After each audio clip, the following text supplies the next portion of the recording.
हरि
गुरुर्ब्रह्मा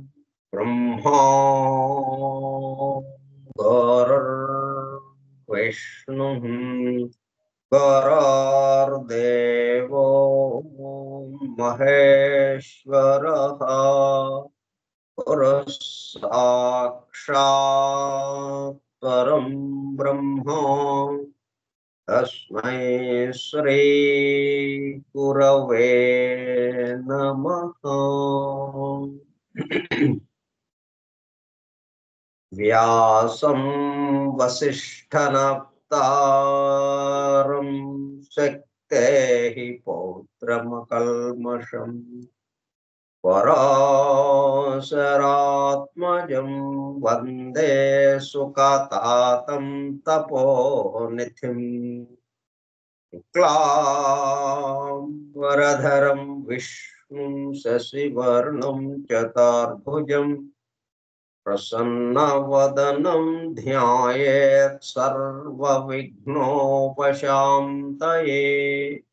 अगज आनन पद्माकं गजाननमहर्निशम् अनेकदं तं भक्तानाम् एकदन्तमुपास्महे। वक्रतुण्ड महाकाय कोटिसूर्यसमप्रभ निर्विघ्नं कुरु मे देव सर्वकार्येषु सर्वदा। सरस्वती नमस्तुभ्यं वरदे कामरूपिणी वेद्यारम्भं करिष्यामि सिद्धिर्भवतु मे सदा।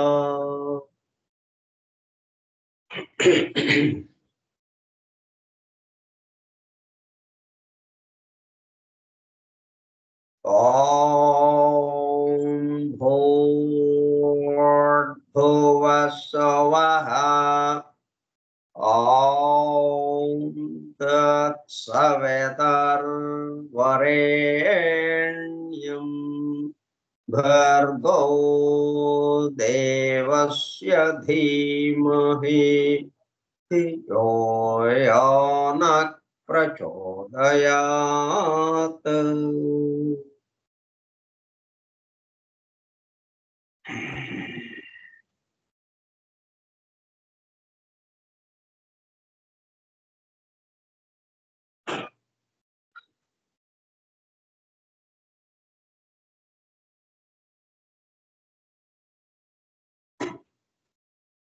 Vasudev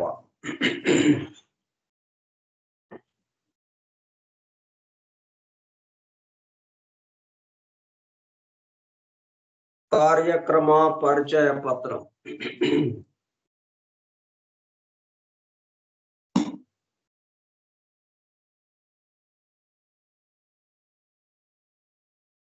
forum for truth seekers.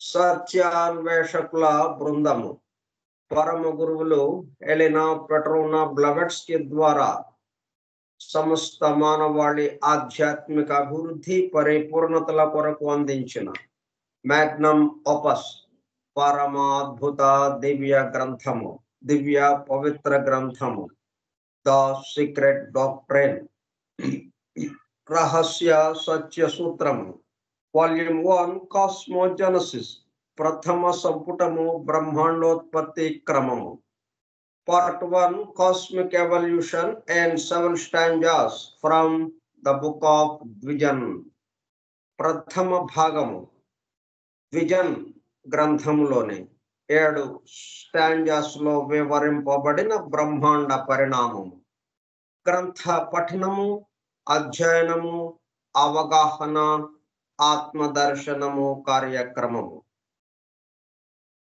251వ పాఠము 4/3/2025 మంగళవారము సాయంత్రం 4:30 గంటలు. The secret doctrine Skype group సుదూర ప్రాంతాలలో ఎవరింట్లో వారు హాయిగా విశ్రాంతి తీసుకుంటూ ఏకకాలంలో ఒకేసారి ఏమి చేస్తున్నాము, వింటున్నాము. ఏమి వింటున్నాము?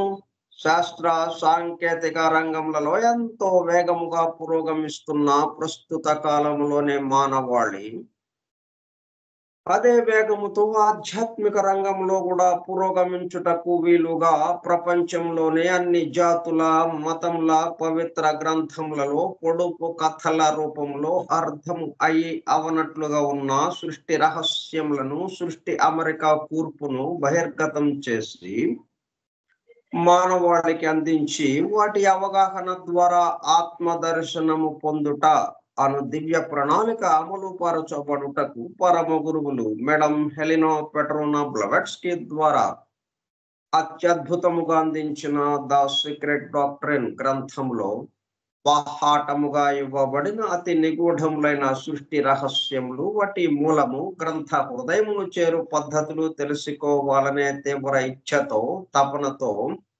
సత్యాన్వేషణలో భాగముగా ఎన్నో నిగూఢ విషయములను మరింత లోతుగా తెలుసుకుంటూ సత్యమును చేరు ప్రయత్నంలో మనమందరము ఇక్కడ చేరాము. దానితో పాటు ఆధునిక విజ్ఞానము యొక్క దృష్టి పథము నుండి తప్పిపోయిన తత్వదర్శన అన్వేషణలో అనగా సత్యాన్వేషణ కొరకు కూడా ఈ గ్రంథము దగ్గరకు వచ్చాము.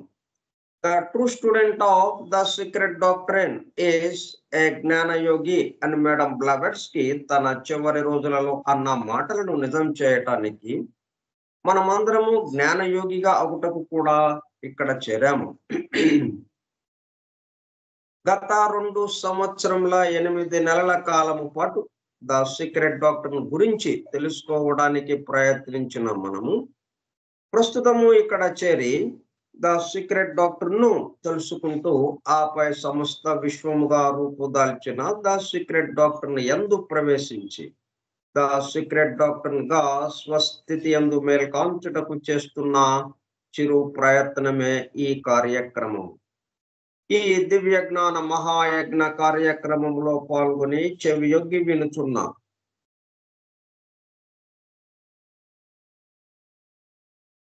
అనగా ఒళ్ళంతా చెవులు చేసుకుని వినుచున్న ప్రియ సత్యాన్వేషక సోదర శ్రోతలందరకు నమస్కారం.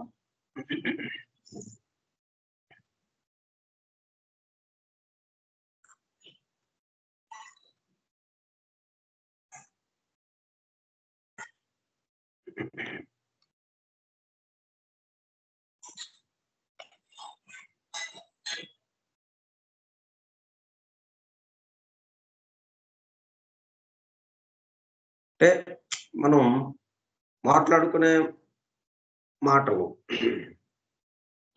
వేటి గురించి మాట్లాడుకుంటున్నాము, దానికి సంబంధించి మనసు అంతవరకు పరిమితముగా ఉంటూ వాటిని మనకి వినిపింప చేస్తూ ఉంటుంది. వాటి మనసు ద్వారా ఆలోచనగా మనకి బయటకు వస్తూ ఉంటుంది. ఎప్పుడైతే ఈ సమస్త విశ్వం గురించి ఈ విశాలమైనటువంటి ఈ సృష్టికి సంబంధించి మనం మాట్లాడుకునేటప్పుడు కల్లా దానికి తగినట్టుగా అది వ్యాకోచించటం. అంటే సంకోచ వ్యాకోచాలు సృష్టిలో ఉన్న ప్రతి అణువుకి ఉన్నాయి. ప్రతి భాగానికి ఉన్నాయి. అవసరాన్ని బట్టి ఎంతైనా అది వ్యాకోచించగలదు. ఈ విశ్వం అంతా పరివ్యాప్తం కాగలదు. మనం ఈ దేహానికి ఇక్కడి వరకే ఉన్నాం అన్నట్టుగా మనం ఉన్నప్పటికీ మొత్తానికి పరివ్యాప్తం కాగలం 3 అడుగులతో. వామనుడు ఎట్లాగైతే పరివ్యాప్తం అయిపోయాడు, మొత్తాన్ని ఆక్రమించాడు. అట్లా మన మనస్సు, మన పంచేంద్రియాలు, మన దేహ వ్యవస్థ మొత్తం ఈ విషయాలకు అనుగుణంగా పూర్తిగా వ్యాకోచించి విశాలమైనటువంటి విషయంగా ఉండేటప్పటికి ఆ తర్వాత నుంచి మనకు వచ్చే ఆలోచనలు అంతే విశాలంగా ఉండడంతో అప్పుడు ప్రకృతి ధర్మాలకి, సృష్టి నియమ నిబంధనలకి వీటికి అనుగుణంగా ఉన్నటువంటి ఆలోచనలే మనకు రావడం ప్రారంభమవుతుంది. ఇది వినక ముందు మనకి పరిమితమైనటువంటి అంటే సంకోచించినటువంటి మనస్సుగా ఉంది మనకి. దానివల్ల ఏదొచ్చినా కానీ అది సంకోచించి మనకి తెలియస్తూ ఉన్నది, మనకి తెలియబడుతూ ఉంది, తగ్గించి తెలియబడుతుంది, తగ్గించబడి ఇప్పుడు హెచ్చించబడి తెలియబడుతుంది. ఇటువంటి వింటూ ఉండడం వల్ల మనసు ఏమవుతుంది, వ్యాకోచిస్తుంది. వ్యాకోచించే కొలది దానికి అనుగుణంగా వచ్చే ఆలోచన విశాలముగా ఉండడం జరుగుతుంది. తర్వాత ఆనే బెసెంట్ ద్వారా ప్రసాదింపబడిన universal prayer invocation. O hidden life vibrant in every atom, oh hidden light shining in every creature, oh hidden love embracing all in oneness, may each who feels himself as one with thee know he is also one with every other.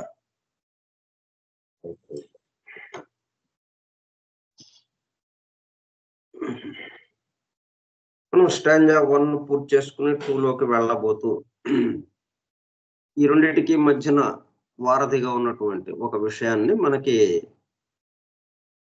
మన ముందుంచారు Blavatsky.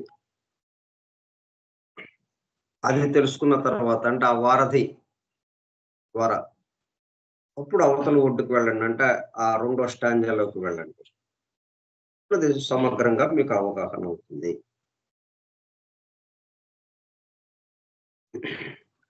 నిన్నేం చెప్పుకున్నామంటే Saint Paul చెప్పినటువంటి విషయం, for it is not the God of Israel but the unknown of the ancient and modern pantheist that dwelleth not in temples made with hands. ఇది acts అంటే పాత నిబంధన గ్రంథంలో old testament లో acts అనే గ్రంథం ఉంది. దాంట్లో చెప్పబడ్డ విషయం అది మన తెలుగు బైబిల్కి వచ్చేటప్పుడు కల్లా అపొస్తలుల కార్యములు అన్న పేరుతో ఆ గ్రంథంలో అది ఇవ్వబడింది. అపొస్తలుల కార్యములు అంటారు తెలుగులోకి వచ్చేటప్పుడు.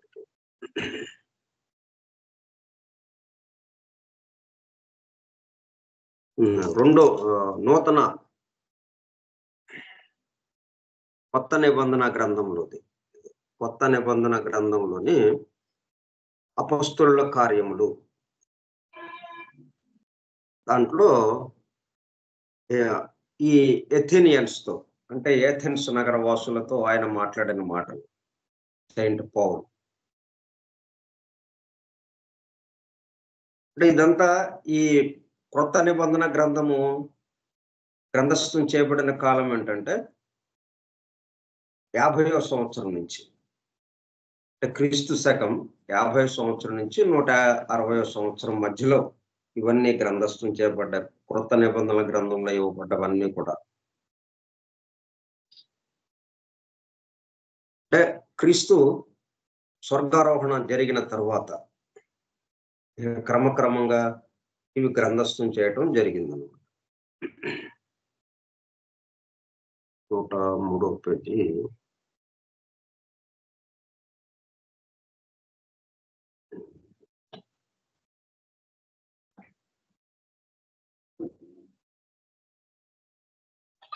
పౌలు ఏథెన్స్ నగరానికి వెళ్ళాడు. ఆయన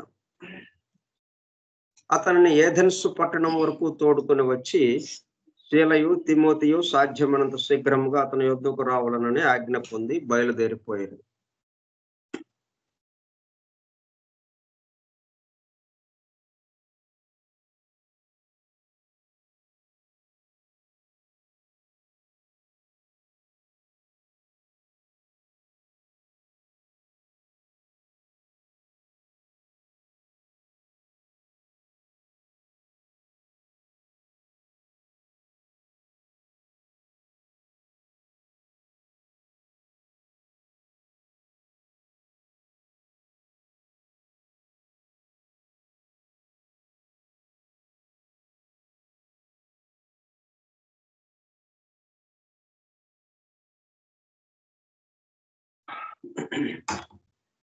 సరే, అక్కడెక్కడో తిరుగుతున్నాడు ఆయన. పౌలు పర్యటిస్తూ ఉండగా ఏథెన్స్ నగరానికి రావటం జరిగింది. పౌలు ఏథెన్స్ లో వారి కొరకు కనిపెట్టుకుని ఉండగా ఆ పట్టణము విగ్రహములతో నిండి ఉండట చూచి నందున అతని ఆత్మ పరితాపము పట్టలేకపోయాను. విగ్రహములు అనేటప్పుడు కల్లా వాటికి పరిమితం అవుతున్నారు అన్నది ఆయన బాధ. విగ్రహాన్ని ఆరాధించడం తప్పులేదు, కానీ ఇక్కడ ఏం జరుగుతుంది? విగ్రహం వరకు పరిమితం అయిపోయి మొత్తాన్ని ఆవరించి ఉన్నటువంటి ఆయన్ని మనం మర్చిపోవడం జరుగుతుంది అన్నదానికి ఆయన పరితాపం పొందాడు. అతని ఆత్మ పరితాపము పట్టలేకపోయాను. కాబట్టి సమాజ మందిరములలో యూదులతోనూ భక్తి పరులైన వారితోనూ ప్రతి దినమున సంత వీధిలో తనను కలుసుకున్న వారితోనూ తర్కించుచూ వచ్చాను. ఎపికూరియులలోను స్తోయికులలోను ఉన్న కొందరు జ్ఞానులు అతనితో వాదించిరి. కొందరు ఈ వదరబోతు చెప్పున్నది ఏమిటి అని చెప్పుకునేది. అంటే అందరూ విగ్రహారాధనకు అనుకూలంగా ఉన్నారు ఆ రోజుల్లో. అక్కడ ఏథెన్స్ నగరంలో, గ్రీకు సామ్రాజ్యంలో. కాబట్టి ఈయన అట్లా కాదు అనేటప్పుడు కల్లా ఈయన వదరబోతుగా ఈయన్ని వ్యతిరేకిస్తూ ఉన్నారు అన్నమాట అక్కడ వాళ్ళు. అతడు యేసును గూర్చియు పునరుత్థానమును గూర్చియు ప్రకటించిన గనుక మరికొందరు వీడు అన్య దేవతలను ప్రచురించుతున్నాడని చెప్పుకునేది. అంతటా వారు అతన్ని వెంట పెట్టుకుని అరెయోపగు అను సభ యొద్దకు తీసుకుని పోయి, నీవు చేయుచున్న ఈ నూతన బోధ ఎట్టిదో మేము తెలుసుకునవచ్చునా? కొన్ని క్రొత్త సంగతులు మా చెవులకు వినిపించుచున్నావు గనుక వీటి భావమేమో మేము తెలుసుకునగోరుచున్నామని చెప్పింది. ఏథెన్స్ వారందరూ అక్కడ నివసించు పరదేశులను ఏదో ఒక క్రొత్త సంగతి చెప్పుట ఎందును వినుట ఎందును మాత్రమే తమ కాలము గడుపుతుండేవారు. ఎందుకు ఆయనకి పరితాపం వచ్చింది అంటే, ఏదో ఒక కొత్త సంగతి చెప్పుకోవటంలోను వినడంలోను అక్కడితో ఆగిపోతున్నారు. అలా కాలం గడిచిపోతుంది వాళ్ళకి. ఆ ఆత్మదర్శనంలోకి, ఆ ఏకత్వానుభూతిలోకి వెళ్ళటం కాకుండా ఈ విషయం తెలుసుకున్నాం చాలు, ఇంకా దాని గురించి ఏంటండి, ఇది ఇట్లాగా చెప్పారే, దీని గురించి ఏంటి, ఇదేంటండి, అదేంటండి అని ఇట్లాగా వాటి వరకే విషయాలు తెలుసుకోవటం, ముచ్చటించుకోవటం. ఆ విషయం తెలిసిందండి, ఓకే, ఇంకొక విషయం ఏంటి అని ఇట్లాగా వెళ్తున్నారు. అక్కడ ఏదో ఒక క్రొత్త సంగతి చెప్పుట ఎందును వినుట ఎందును మాత్రమే తమ కాలం గడుపుచుండువారు ఏథెన్స్ వారందరూ. ఆ రోజుల్లో పౌలు అరెయోపగు మధ్య నిలిచి చెప్పినదేమనగా,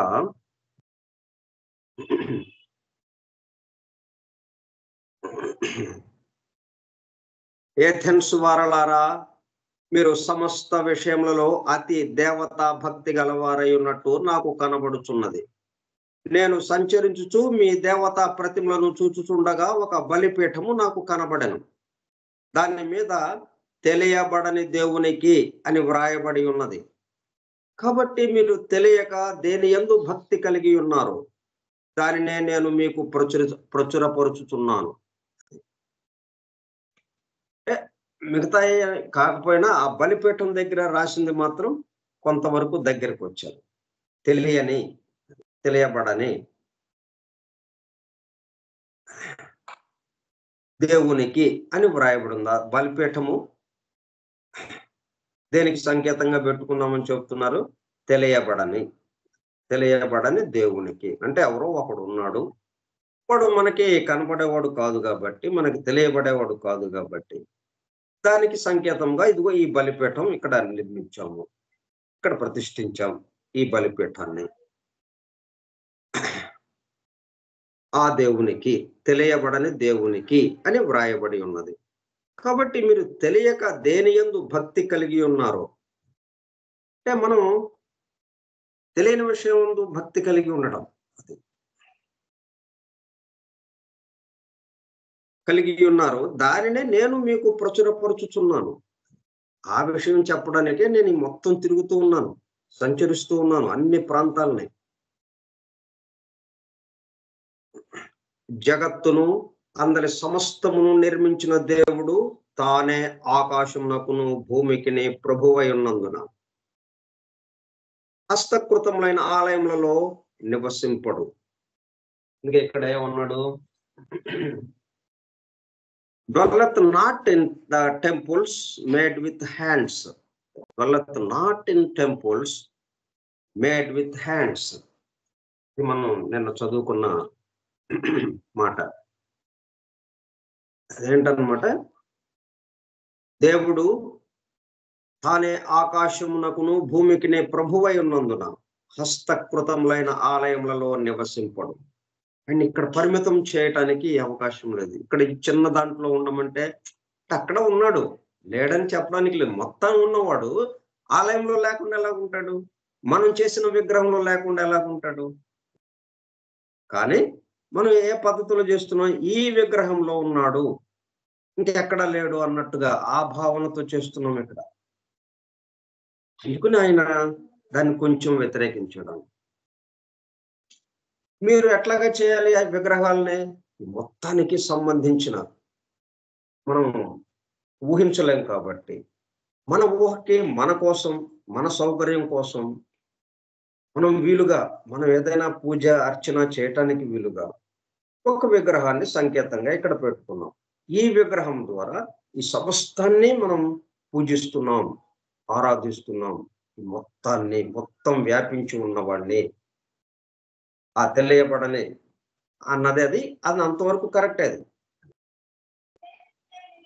అయితే బలిపీఠం వరకు, లేకపోతే ఆ విగ్రహం వరకు, మన చేతితో చేసినటువంటి ఆ విగ్రహం వరకు పరిమితం కాకుండా, మనం ఎప్పుడైతే ఈ విగ్రహం వరకే అన్నట్టే ఆ విగ్రహంలో అట్లాగా ఉండడు, ఆ పద్ధతిలో ఉండడు. విగ్రహంలో ఉండడు అంటే అర్థం ఏంటి? మనం అనుకుంటున్న పద్ధతిలో అట్లాగా ఉండడు. మొత్తం వ్యాపించి ఉన్నాడు కాబట్టి ఆ విగ్రహంలో కూడా ఆటోమేటిక్ గా ఉంటాడు, అప్రయత్నంగా ఉంటాడు.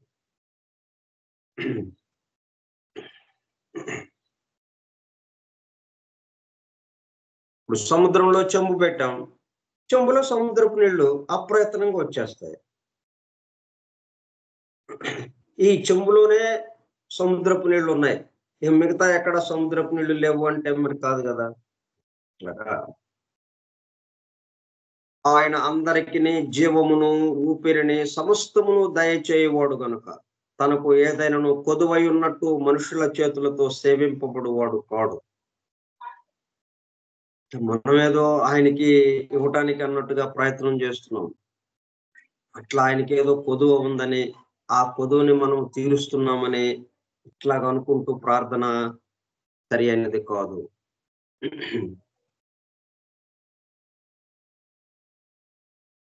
మనుషుల చేతులలో సేవింపబడువాడు కాడు.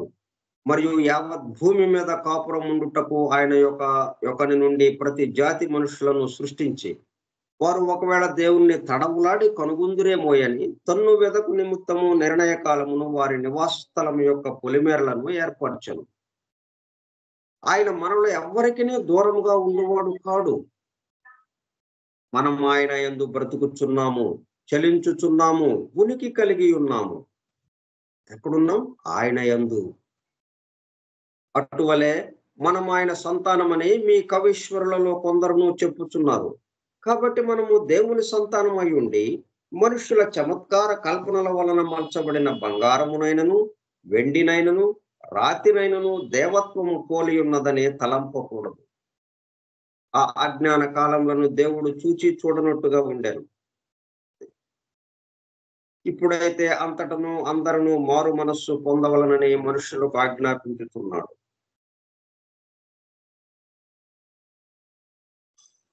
అట్లా అక్కడ ఉన్న ఏథెన్స్ వాళ్ళకి చెప్పడం జరిగింది.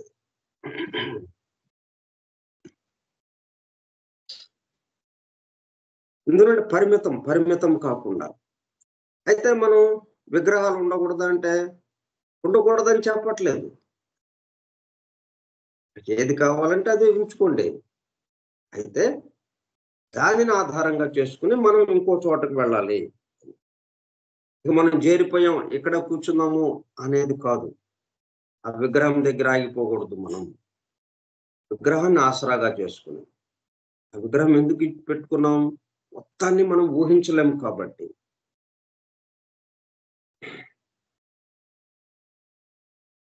ఈ విగ్రహము ద్వారా ఈ మొత్తాన్ని ఆక్రమించి ఉన్నటువంటి, మొత్తాన్ని వ్యాపించి ఉన్నటువంటి వాళ్ళు, వాటి పట్ల మనం మేలు కాంచటం. Divine thought cannot be defined or its meaning explained except by the numberless manifestations of cosmic substance in which the former is sensed spiritually by those who can do so. ఆ దివ్య సంకల్పం అది దాన్ని మనం డిఫైన్ చేయలేం, దాన్ని వివరించలేం మనం.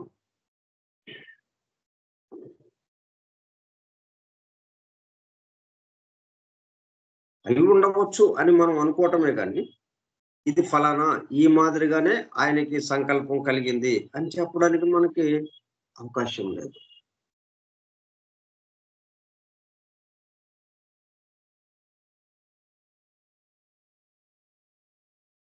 cannot be defined or its meaning explained. దాని భావం కూడా మనము చెప్పుకోలేము. ఎంతవరకు అంటే మనకు అందినంత వరకు మనం సంకల్పం ఉంది, దాంట్లో అనుమానం లేదు అని అనుకుంటాం, అని చెప్పుకుంటాం. అలాగే ఆ సంకల్పం అంటే 2 భాగాలతో కూడుకుని ఉంది. అది కూడా మనం ఎక్స్‌ప్లెయిన్ చేసుకుంటాం. దాన్ని వివరించుకుంటాం. ఆ సంకల్పాన్ని గురించి. తాను పెక్కులు కావలెను. తాను పెక్కులు కావలెను అంటే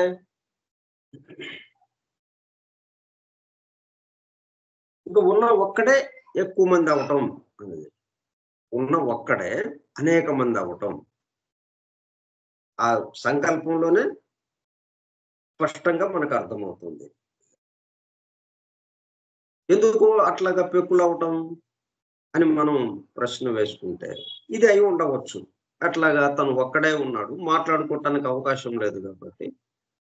ఇప్పుడు మనం మీరక్కడ కూర్చునున్నారు, నేనిక్కడ కూర్చునున్నాను.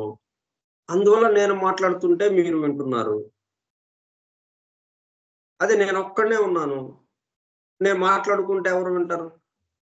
అలాగలే అవకాశం లేదు. మాట్లాడుకోవటానికి అవకాశం లేదు. అందుకని ఎక్కువ మంది ఉంటే ఒకళ్ళకొకళ్ళు మాట్లాడుకోవచ్చు అన్నట్టుగా పెక్కులు కావాలి.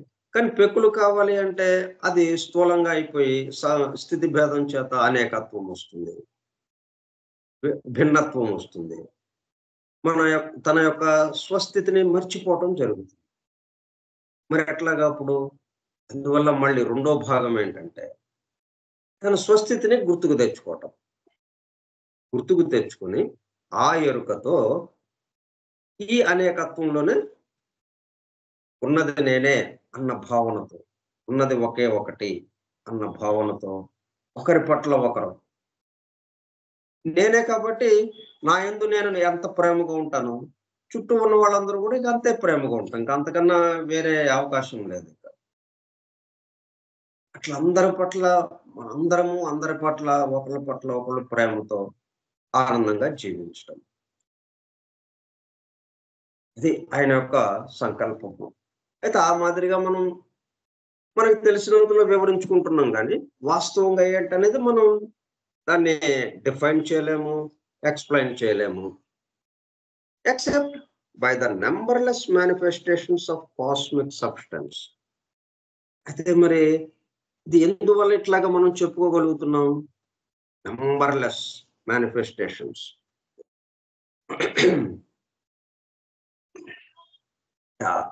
అనంతంగా, లెక్కకు మిక్కిలిగా నిన్నే ఈ వ్యక్త ప్రపంచం, ఈ వ్యక్త సృష్టిలో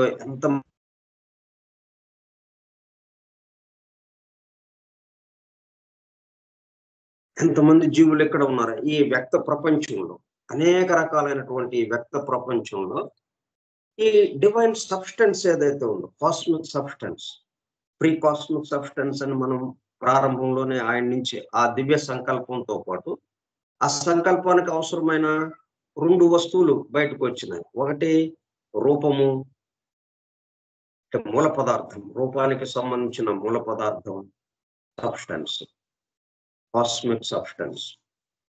అలాగే దీనికి ఆలోచనకి అవసరమైనటువంటి దాన్ని నడపటానికి చైతన్యానికి అవసరమైనటువంటి చైతన్యం. Ideation, cosmic substance. ఈ 2గా అవి ఆ సంకల్పంతో పాటు, ఆ సంకల్పం 2గా విభజింపబడింది. ఈ విధంగా సృష్టి వ్యక్తమవటం ప్రారంభమైంది.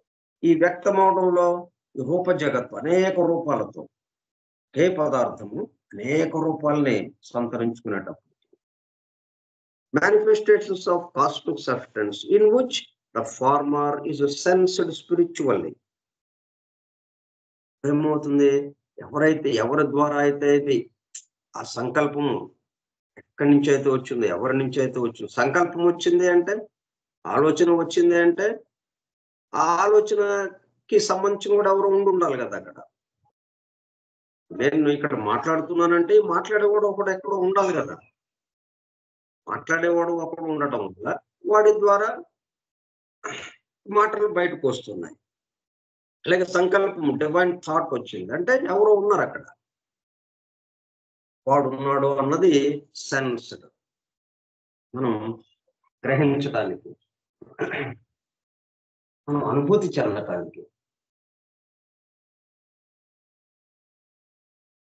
5 ఇంద్రియాలపై ఆధారపడని స్పర్శ అంటే ఇంద్రియాలకి మించినటువంటి 5 ఇంద్రియాల సమాహారము అనుభూతి. జ్ఞానం, తెలివి, బుద్ధి అన్నది ఈ సెన్స్డ్ అంటే అనుభూతి చెందటం. ఎవరో ఉన్నారు.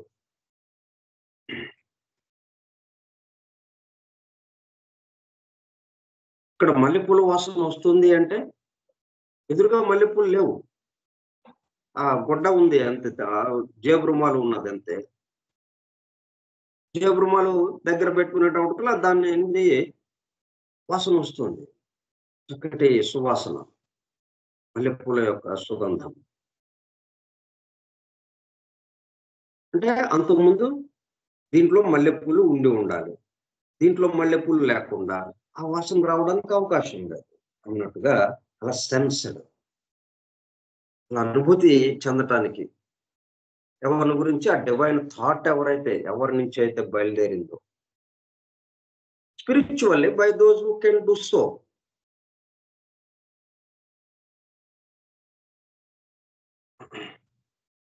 ఇప్పుడు ప్రళయం నుంచి మనం వ్యక్త సృష్టిలోకి రావాలి అంటే తాను పెక్కులు కావాలి అన్నది రావాలి ఇక్కడ మనకి.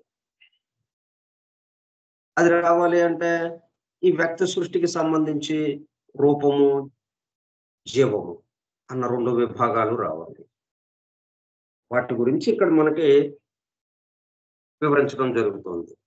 To say this after having defined it as the unknown deity, ఈ డివైన్ థాట్, ఈ దివ్య సంకల్పం ఎవరి నుంచి అయితే వచ్చిందో వాడు మనకి తెలియబడటం లేదు. ఆ డివైన్ థాట్ కూడా మనకి తెలియబడటం లేదు. కానీ డివైన్ థాట్ ఉందని, దివ్య సంకల్పం ఉందని మనం ఎందుకు అనుకుంటున్నాం? ఈ సృష్టి ఇలా వ్యక్తమవుతూ ఉండడం వల్ల. ఈ సృష్టి ఈ విధంగా అనేక రకాలుగా అనేకత్వంతో, భిన్నత్వంతో భాషిస్తూ అలాగే వ్యక్తమవుతూ ఉన్నటువంటి వ్యక్త సృష్టిని చూసి మనం ఒక ఈ సృష్టిని ఇలాగా సృష్టించాలి అని ఒక సంకల్పం ఎవరికో ఉండాలి. ఎక్కడో సంకల్పం ఉండాలి. సంకల్పం లేకుండా ఆ పని జరగటానికి అవకాశం ఉండదు. ఒక పని జరిగింది అంటే ఈ పని ఇలాగా జరగాలి అని ఒక ఆలోచన ఉండాలి కదా! ఆ డివైన్ థాట్ అది. దాన్ని డివైన్ థాట్ అన్నాం. మరి డివైన్ థాట్ అంటే ఆలోచన ఎవరికి కలిగింది? ఎవడో ఒకడు ఉండాలి కదా! కాబట్టి మొత్తానికి సంబంధించి ఒకడెవరు అన్నోన్ డైటీ మనకు తెలియబడని. ఎందుకంటే ఈ డివైన్ థాటే మనకు తెలియటం లేదు. ఇంకా ఆ థాట్‌ని ఆలోచించినోడిని ఇంకా మనకెక్కడ తెలియబడుతుంది? తెలియబడట్లేదు. కాబట్టి అన్నోన్ డైటీ అన్నాం. దాన్నే పౌలు అందరికీ చెప్తూ తను అన్ని చోట్ల సంచారం చేస్తూ అన్ని చోట్ల ప్రత్యేకంగా ఆ గ్రీకు ఏథెన్స్ నగరంలో వాళ్ళకి అలాగ వివరించింది ఏంటంటే ఇది అన్నోన్ డైటీ. అంటే మనకి తెలియబడని వాడు. ఎట్లా తెలియబడడం లేదు అంటే మొత్తం ఆయనలో ఉంది కాబట్టి. హోల్ అది మొత్తం మనం భాగంగా ఉన్నాము. భాగానికి ఎప్పుడు హోల్ గురించిన వివరము అందటానికి అవకాశం తక్కువ ఉంటుంది. అందువల్ల మనం దాన్ని ఊహించుకోలేకపోతున్నాం, తెలుసుకోలేకపోతున్నాం, అనుభూతి చెందలేకపోతున్నాం. అయితే దాని గురించి కొద్దిగా ఆలోచించినప్పుడు ఏదో ఉండాలి ఇక్కడ. డివైన్ థాట్ ఒకటి ఉంటేనే ఈ సృష్టిలాగా వ్యక్తమవుతుంది. అక్కడ వరకు బాగుంది. ఆ డివైన్ థాట్ మరి అది తెలియదు.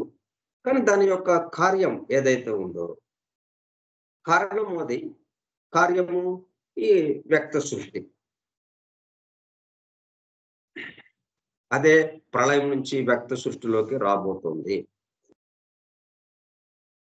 అది ఎక్కడి నుంచి వచ్చింది? Divine thought. ఆ దివ్య సంకల్పము. దివ్య సంకల్పం అంటే ఎవరో ఆ సంకల్పించడానికి సంకల్పించేవాడు ఒకడు ఉండాలి. వాళ్ళు లేకుండా సంకల్పించడం కుదరదు కదా! సంకల్పించేవాడు లేకుండా సంకల్పం రాదు. మనం లేకుండా మనకు ఆలోచన ఎలాగొస్తుంది? మన ఆలోచన అని ఉండదు. మనం ఉంటేనే మన యొక్క ఆలోచన. ఇప్పుడు ఇక్కడేంటి? దాన్ని అన్నోన్ డైటీ. డైటీ అంటే దేవత. అంటే దైవము. అన్నోన్ తెలియబడటం లేదు. తెలియబడని దైవము. As the unknown deity abstract, impersonal, sexless. వర్ణించుదామంటే మనకి తెలిసినవి ఇవి. కాబట్టి మనకు తెలిసినవి కాదు. మనకు తెలిసింది సెక్స్. అంటే 2 విభాగాలుగా స్త్రీ పురుష విభాగం మనకు తెలుసు. మరి ఆయన స్త్రీ పురుష విభాగానికి చెందినవాడు అయి ఉండడు. ఎందుకంటే స్త్రీ పురుష విభాగానికి చెందినవాడైతే వాళ్ళిద్దరిని ఆ ఆది దంపతులను మనం అంటున్నాము. ఆ ఆది దంపతుల్ని మరి సృష్టించినోడు ఇంకొకడు ఉండాలి కదా!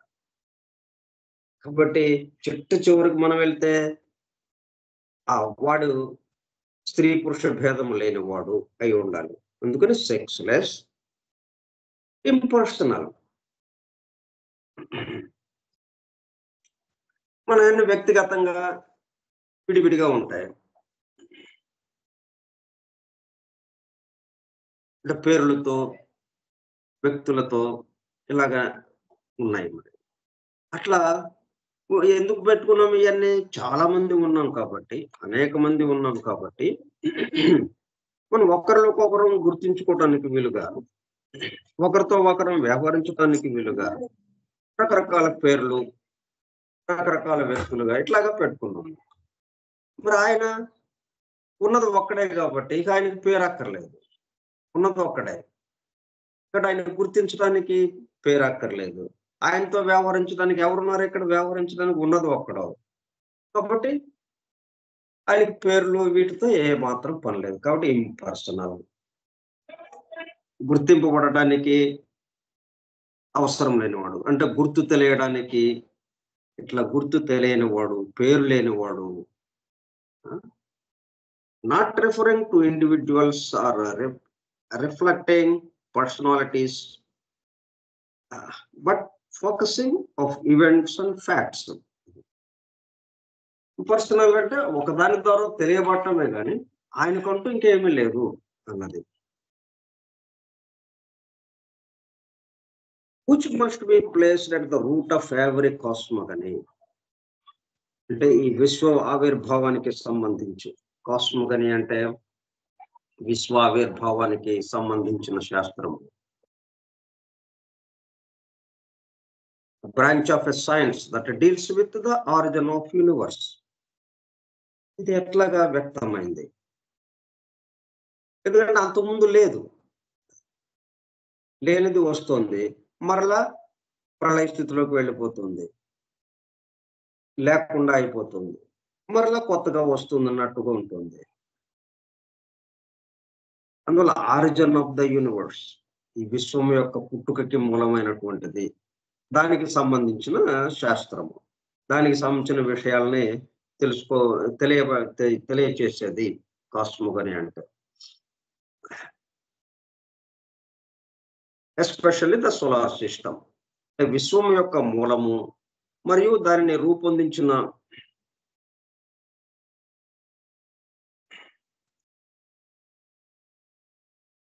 వ్యక్తిగత శరీరాల గురించిన సిద్ధాంతాలకి సంబంధించి, అంటే విశ్వ సిద్ధాంతము కాస్మోగనీ. ఆ కాస్మోగనీకి సంబంధించి ఆ మూలమైన మూలమైనటువంటి వాడు ఎవరి వల్ల అయితే ఇదంతా వస్తుందో. అందుకే మనకి భగవద్గీతలో, మన భాగవతంలో దేవుణ్ణి ప్రార్థించేటప్పుడు మరి ఆపదలో ఉండగా గజరాజు ముసలి వల్ల తనకి ప్రాణహాని కలుగుతుంటే తన ప్రాణాన్ని రక్షించమని దైవాన్ని ప్రార్థించటం. ఆ దైవాన్ని ప్రార్థించడంలో ఇక్కడేమో మనకి ఒక పక్కన రక్షించమని దేవుణ్ణి ప్రార్థిస్తున్నట్టు ఉంది, కానీ దైవం యొక్క విషయం మొత్తం దాంట్లో సృష్టి రహస్యాలకి సంబంధించిన విషయంగా, దైవం అంటే ఎవరు అన్నట్టుగా ఆ విషయాలు దాంట్లో వచ్చింది. ఎవ్వని జనించు, మరి ఎవరో తెలియదు మనకి, అన్నోన్ డైటీ, అన్నోన్, తెలియబడటం లేదు ఆయన. మనకి తెలియట్లేదంటే తెలియబడటం లేదు కాబట్టి తెలియటం లేదు మనకి. తెలియబడేవాడైతే మనం ఏదో రకంగా తెలుసుకుంటాం. ఇప్పుడు మనకి కొన్ని తెలుసు, కొన్ని తెలియదు. కొన్ని తెలియనివి ఏంటి తెలుసుకోవడానికి ప్రయత్నం చేస్తున్నాం, ఎందుకంటే అక్కడ ఉంది కాబట్టి, తెలియబడేవి కాబట్టి అవన్నీ. ఇదేంటి తెలియబడనిది, ఎట్టి పరిస్థితుల్లోనూ అక్కడికి వెళ్ళినప్పటికీ మనం తెలియబడని వాడు. అందుకని ఎవ్వనిచే జనించు జగం ఎవ్వని వల్ల బిందు పరమేశ్వరుడెవ్వడు, వాని ఆత్మభౌనీశ్వరునే శరణంబు వేడదన్. ఇట్లా ఆ పద్యం సాగుతూ ఉంటుంది. అన్నోన్ డైటీ, ఎవరో మరి ఆయన తెలియదు మనకి, కానీ ఈ జగత్తు అంతా వస్తుంది కాబట్టి ఆయన నుంచే వస్తుంది. మరి ఇంకొకళ్ళు ఎవరు లేరు కదా, ఎవరో ఒకళ్ళ నుంచి రావాలి, ఆయన నుంచే ఇదంతా వస్తుంది. ఆయనే దీనికి స్థితికర్తగా ఉన్నాడు, ఆయనలోనే తనలోనే లీనం చేసుకుంటున్నాడు. ఇది ఇక్కడ అన్నోన్ డైటీ. అబ్స్ట్రాక్ట్ అంటే స్థిర రూపం లేని, కేవలం భావనలో మాత్రమే ఉండేది, అంటే పరిమితం లేనిది. రూపం అనేటప్పటికల్లా పరిమితం అయిపోతుంది. అసలు మనం పేరు చెప్పుకుంటేనే అది పరిమితం అవుతూ ఉంది. ఎందుకనే మనం పరిమితము కానిది, దానికి ఒక రూపం అంటూ లేదు, గుణం అంటూ లేదు, ఇట్లాగ లేదు అనే చెప్పుకుంటాం మనం. ఆయన గురించి వివరించాలి అంటే మనకు తెలిసినవన్నీ ఏవైతే ఉన్నాయో ఇవి ఆయనకి లేవు అన్నట్టుగా. ఇవన్నీ కూడుకున్నవాడు ఆయన, కూడుకొని వీటిని మించిన వాడు. ఇవి స్థూలానికి వచ్చినప్పుడు ఉంటాయి కానీ ఇవి సూక్ష్మంలో ఇవన్నీ కలిసిపోయి ఉంటాయి. ఆయనలోనే ఉన్నాయి. కానీ ఆయన యొక్క గుణాలు కావాలి. స్థూలానికి వచ్చినప్పుడు ఉన్న గుణాలు ఇవి అన్నట్టుగా. అందుకని మనం ఏం చేస్తామంటే abstract, impersonal, sexless, which must be placed at the root of every cosmogony. ప్రతి విశ్వావిర్భావము మూలం ఆయన నుంచి ప్రారంభమవుతుంది. విశ్వావిర్భావం, విశ్వము అండ్ ఇట్స్ సబ్సిక్వెంట్ ఎవల్యూషన్. ఆ తదుపరి క్రమక్రమంగా పరిణమిస్తూ విశ్వం ఇలాగా రకరకాలైనటువంటి అభివృద్ధి దశలతో మధ్య మధ్యలో ప్రళయ స్థితులు, మరలా సృష్టి స్థితికి రావటం, ఇలాగా మన్వంతరం, కల్పాలు, ఇట్లా బ్రహ్మ యొక్క ఒక పగలు, బ్రహ్మ యొక్క ఒక రాత్రి, అంటే యాక్టివిటీ బ్రహ్మ యొక్క ఒక పగలు, రెస్ట్ పీరియడ్ బ్రహ్మ యొక్క ఒక రాత్రి, అంటే ఒక ప్రళయము, సృష్టి స్థితి, ఈ విధంగా సాగుతూ బ్రహ్మ యొక్క 100 సంవత్సరాల ఆయుర్దాయం అలాగ నిరాఘాటంగా జరుగుతూ మరలా పెద్ద ప్రళయం అయిపోయిన తర్వాత మళ్ళీ బ్రహ్మ జన్మించడం అన్నట్టుగా మళ్ళీ ప్రారంభం. ఇట్లా అనంతంగా సాగిపోతుంది. Subsequent evolution is equivalent to saying nothing at all. Is equivalent to saying nothing at all.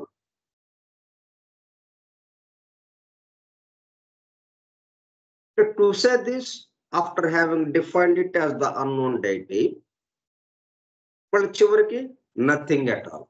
To saying nothing at all. To say అంటే ఇవన్నీ మనం చెప్పుకుంటా ఇదంట ఇలాగా చివరికి ఏమైంది?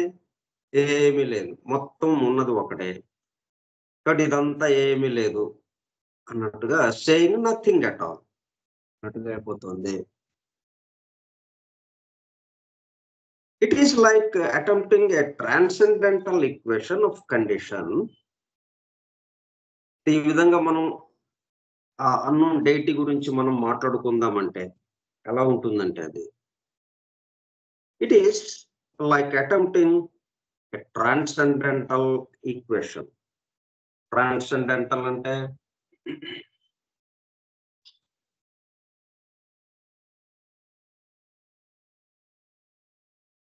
భావాతీతం. అది మనకి తెలియబడేది కాదు.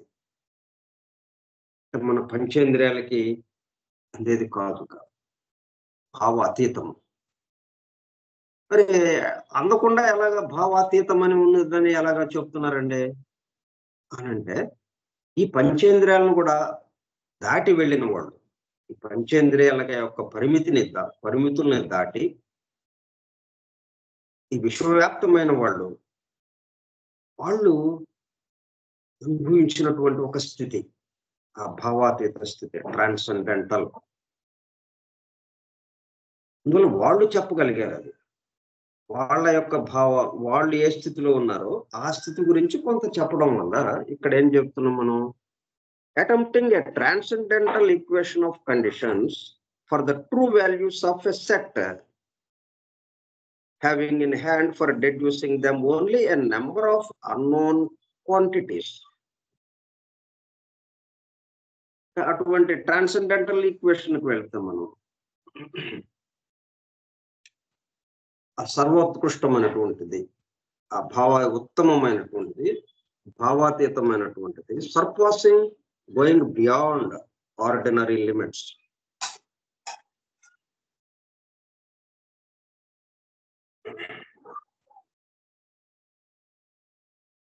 అక్కడ ఉన్నటువంటి సమీకరణం ట్రాన్సెండెంటల్ ఈక్వేషన్ అంటే సమానం చేసే చర్య. ఈక్వేషన్ అంటే ఏంటి? ఈజ్ ఈక్వల్ టు అని ఒక పక్కన ఎడం పక్కన ఒక కొంత ఇది ఉంటుంది, ఈజ్ ఈక్వల్ టు తర్వాత కుడి ప్రక్కన కొన్ని పదాలు లేకపోతే కొన్ని సంఖ్యలో ఉంటాయి. ఇటు సంఖ్యలు మధ్యలో ఈజ్ ఈక్వల్ టు అది. ఈజ్ ఈక్వల్ టు అంటే ఏంటది? ఈజ్ అంటే ఎడమవైపు ఉన్నది ఈజ్ ఈక్వల్ టు కుడివైపు ఉన్నది. ఎడమవైపు ఉన్నది కుడివైపు ఉన్న దాంతో సమానము. అంటే అటు ఇటు రెండు వైపులా సమానంగా ఉన్నది సమానము. అటు దానికి సమానంగా కుడి ఇటువైపు కూడా ఉన్నది. ఈజ్ ఈక్వల్ టు అని మనం చెప్పుకుంటాం కదా. ఆ సమీకరణం సాధిద్దామంటే అంటే ట్రాన్సెండెంటల్ ఈక్వేషన్ అంటే ఆ స్థితికి వెళ్ళి దాన్ని ఇక్కడికి తీసుకొద్దామంటే of conditions for the true values of a set having in hand for deducing them. వాటిని అటెంప్ట్ చేసినట్టుగా ఉంటుంది మనం. అంటే ట్రాన్సెండెంటల్ గా ఉన్నటువంటి ఆ భావాతీత స్థితిని మనం వర్ణించినట్టుగా ఉంటుంది. భావాతీత స్థితి వర్ణించడానికి అవకాశం లేని స్థితి అది. Having in hand for deducing them,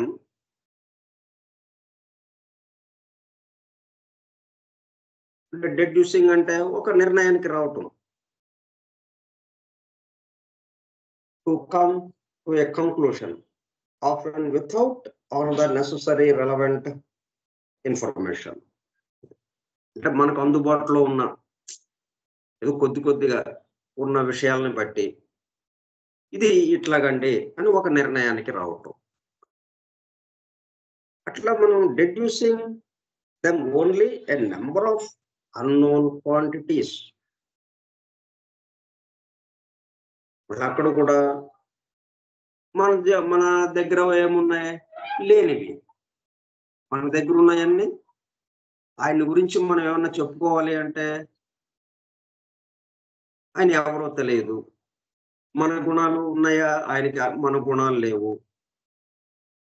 ఆయన ఆ స్త్రీ పురుష భేదం కలిగిన వాడా కాదు అని ఇట్లాగా మనం లేనివే చెప్పుకోవాలి మనం.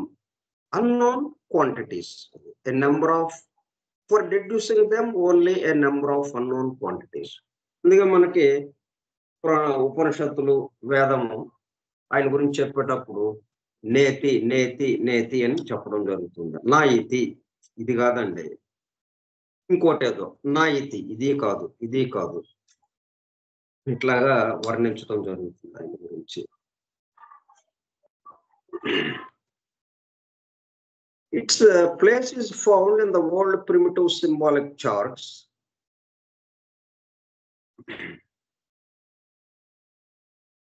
అంటే ఇదంతా ఏంటన్నమాట, మనకి తెలియబడని వాడు ఎవడైతే ఉన్నాడో వాడి గురించి తెలిసేటట్టుగా మనం చేయడానికి చేసే ప్రయత్నంలో రకరకాలైనటువంటి సింబల్స్, సంకేతాలు, అలాగే రకరకాలైనటువంటి ఆకారాలతో, రేఖాగణిత ఆకారాలతో, బొమ్మలతో, విగ్రహాలతో, ఆ బొమ్మలకు సంబంధించిన విగ్రహాలతో మనం ప్రయత్నం చేస్తున్నాం ఆయన్ని ఈ మాదిరిగా ఉంటాడు అన్నట్టుగా. Its place is found in the old primitive symbolic charts. మనం ప్రాచీన కాలంలోకి వెళ్తే అత్యంత ప్రాచీన కాలం అంటే మొదటి మూల జాతి, రెండో మూల, ఇప్పుడు మనకి 5వ మూల జాతి జరుగుతుంది.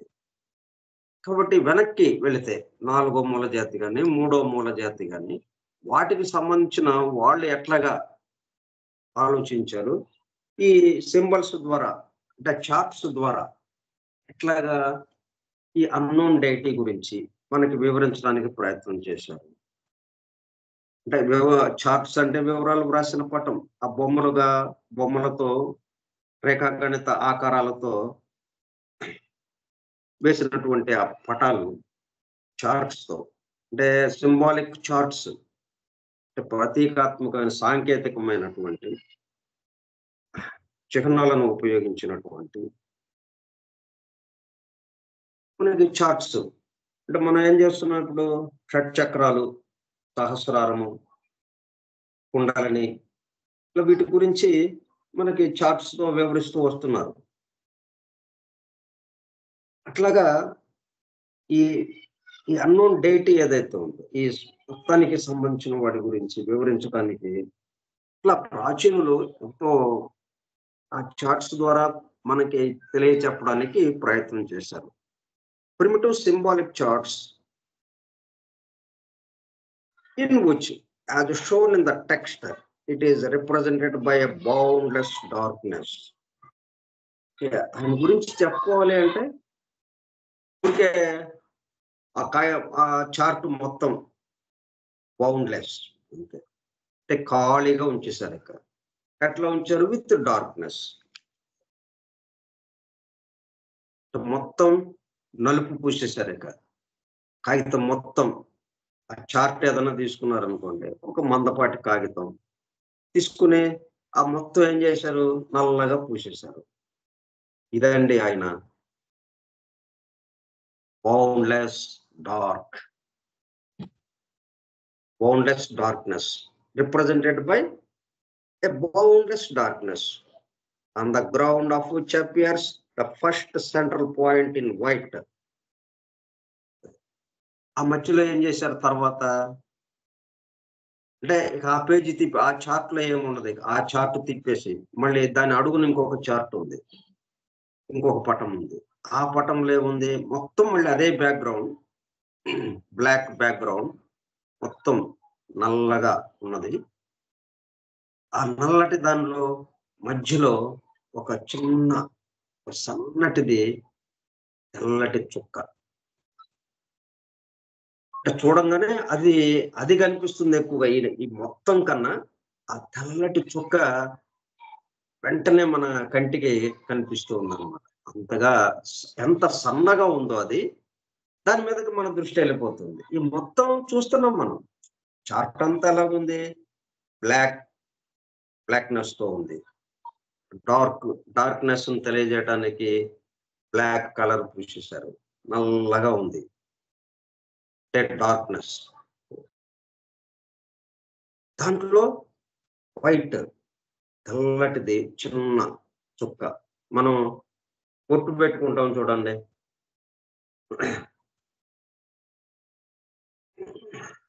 రెండు కనుబొమ్మల మధ్యన ఓ చిన్న ఎర్ర బొట్టు పెట్టుకున్నాం. వెంటనే మనం ఆ మనిషిని చూడంగానే ఎక్కడికి వెళ్తుంది మన దృష్టి? బొట్టు మీదకి వెళ్ళిపోతుంది. ఈకే గారు అయితే నిలువుగా మొత్తం ఆ కనుబొమ్మల నుంచి పై దాకా అలాగా పెట్టుకున్నారు. ఆ బొట్టు వల్ల ఏమైంది? అది వెంటనే మన దృష్టి ఆ బొట్టు మీదకి వెళ్ళిపోతుంది. అంటే అప్పుడేమవుతుంది? ఆయన యొక్క ఆజ్ఞా చక్రం దగ్గర ఉన్నటువంటి ఆ ప్రకాశమానమైనటువంటి వెలుగు అట్లా మనం మేలు కాంచడానికి అది వీలు పడుతుంది. అట్లా ఇప్పుడు ఇక్కడ ఏంటి? రెండో చార్ట్ మీద సన్నటి తెల్లటి చుక్క. దీని గురించి మనం రేపు వివరించుకుందాం.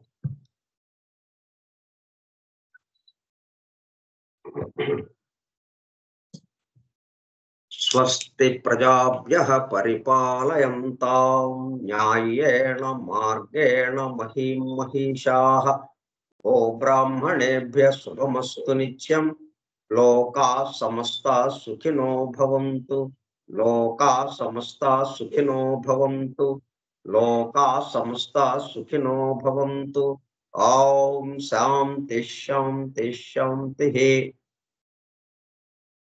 బుక్ ఆఫ్ ద్విజన్ ఏదైతే ఉందో దాంట్లో కూడా ఇదే పద్ధతిలో